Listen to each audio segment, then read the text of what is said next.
أهلا ومرحبا بكم في قناة أبو نور وسيف المصري. لو عجبك الفيديو اعمل اشتراك ودوس إعجاب واضغط على الجرس عشان يوصلك كل فيديو جديد. بسم الله الرحمن الرحيم. أهلا بكم أبنائي طلاب الصف السادس الابتدائي مع مراجعة جديدة في مادة العلوم. النهاردة إن شاء الله مع المراجعة النهائية لمادة العلوم، هنراجع المنهج كله إن شاء الله. نبدأ بأول حاجة أسئلة أكتب المصطلح العلمي. 1. حركة الماء بين التجمعات المائية بنسميها دورة الماء. طيب أمال حركة المياه على الأرض من أعلى الجبل لأسفل الجبل دي بنسميها إيه؟ الجريان السطحي. طيب موقع تخزين الماء على الأرض، موقع تخزين المية التجمع المائي. فقد النبات الماء الزائد عن حاجته في صورة بخار ماء من فتحات اسمها الصغور، اسمها ايه؟ النتح. حركة الماء والهواء عندما ترتفع الجزيئات الأعلى حرارة الأقل كثافة وتهبط الجزيئات الأقل حرارة الأعلى كثافة، ده بنسميه الحمل الحراري. علم دراسة الطقس والتنبؤ به علم الأرصاد الجوية. طب العالم اللي بيستخدم الأدوات لدراسة الطقس خبير الأرصاد الجوي. وزن عمود الهواء فوق منطقة ما بنسميه الضغط الجوي. في تعريف تاني بيقول القوة التي يؤثر بها الهواء على البيئة المحيطة برضو بنسميها الضغط الجوي. كمية بخار الماء الموجودة في الهواء بنسميها الرطوبة. طبيعة الغلاف الجوي الأقرب لسطح الأرض وبتحصل فيها الظواهر الجوية التروبوسفير. أكثر الطرق فعالية لجمع وتمثيل البيانات خرائط الطقس. ظاهرة بتحدث عند تعرض الرياح للرطوبة، عند تعرض الرياح الرطبة للجبال، فبيصبح جانب الجبل المواجه للرياح رطب والجانب الآخر جاف، دي بنسميها ظاهرة ظل المطر. قلة نسبة بخار الماء نتيجة ارتفاع درجة الحرارة بنسميها الجفاف. طب أمال كمية بخار المياه الموجودة في الهواء قلنا من شوية بنسميها إيه؟ الرطوبة. التدفق السريع لمياه الأمطار لتعلو النهر الفيضان. رياح محملة بالرمال بنسميها عواصف رملية أو بنسميها عواصف ترابية. عملية يصبح فيها الكائن الحي قادر على العيش في البيئة بشكل يمكنه من البقاء بنسميها التكيف. طب لو قال لي سلوك يتبعه الكائن الحي يمكنه من البقاء بنسميه تكيف سلوكي. جهاز بيستخدم لتحديد سرعة هطول المطر وتتبع العواصف الرعدية بنسميه رادار الطقس. تركيب في جسم الكائن الحي يمكنه من البقاء تكيف تركيبي. انتقال الحيوانات من مكان لآخر موسميا بنسميها الهجرة. طب لو قال لي انتقال الطيور بسميها هجرة الطيور.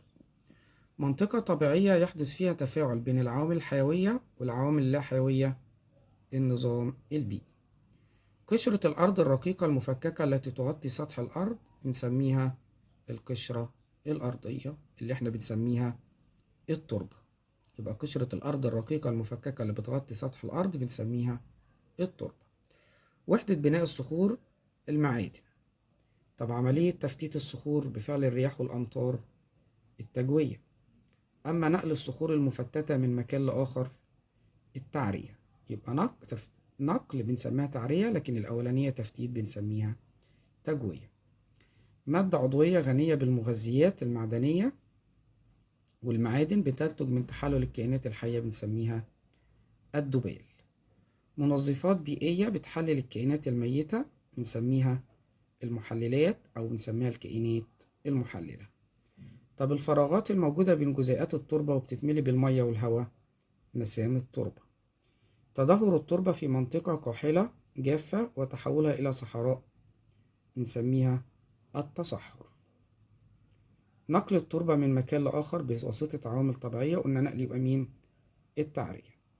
مكان بتعيش فيه الكائنات الحية بيتوفر فيها احتياجاتها الأساسية الموطن الطبيعي. نوع من التربة غنية بالمعادن والعناصر الغذائية دي التربة الصحية. التربة الصحية. طيب التربة يتم خلطها بالمواد الكيميائية لتكون مادة تشبه الغراء بيستخدموها بعد كده في مواد البناء. دي التربة مين؟ التحتية.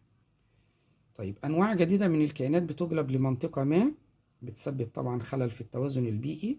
دي الأنواع المجتاحة. رعي الحيوانات بشكل مفرط في منطقة معينة بنسميه الرعي الجائر. طيب تربة لونها أصفر صفراء اللون، الرملية. طب تربة حبيباتها كبيرة، برضو الرملية. طب تربة مساميتها عالية، الرملية. تربة أقل احتفاظا بالمية، الرملية. تربة تصريف الماء فيها سريع، الرملية. يبقى لو قال لي 39 تربة صفراء اللون حبيباتها كبيرة مساميتها عالية أقل احتفاظا بالمية وتصريف المية فيها سريع، يبقى دي التربة مين؟ التربة الرملية. طيب تربة سوداء اللون، الطينية. حبيباتها صغيرة، برضو الطينية. شديدة التماسك، الطينية. مساميتها منخفضة، الطينية. الأكثر احتفاظا بالمية وتصريف الماء فيها بطيء، التربة الطينية. يبقى لو قال لي سؤال 40 تربة سوداء اللون حبيباتها صغيرة شديدة التماسك مساميتها منخفضة أكثر احتفاظا بالماء وتصريف المية فيها بطيء، يبقى دي التربة مين يا أستاذ؟ الطينية. ودوت كان الجزء الأول اللي هو بتاع اكتب المصطلح العلمي. لو عايز تتابع الأجزاء التانية اضغط على الجرس واعمل اشتراك في القناة. مع الجزء التاني انتظرونا مع الجزء التاني إن شاء الله. السلام عليكم ورحمة الله وبركاته. المشاهد لو عجبك الفيديو اعمل اشتراك ودوس اعجاب واضغط على الجرس عشان يوصلك كل فيديو جديد.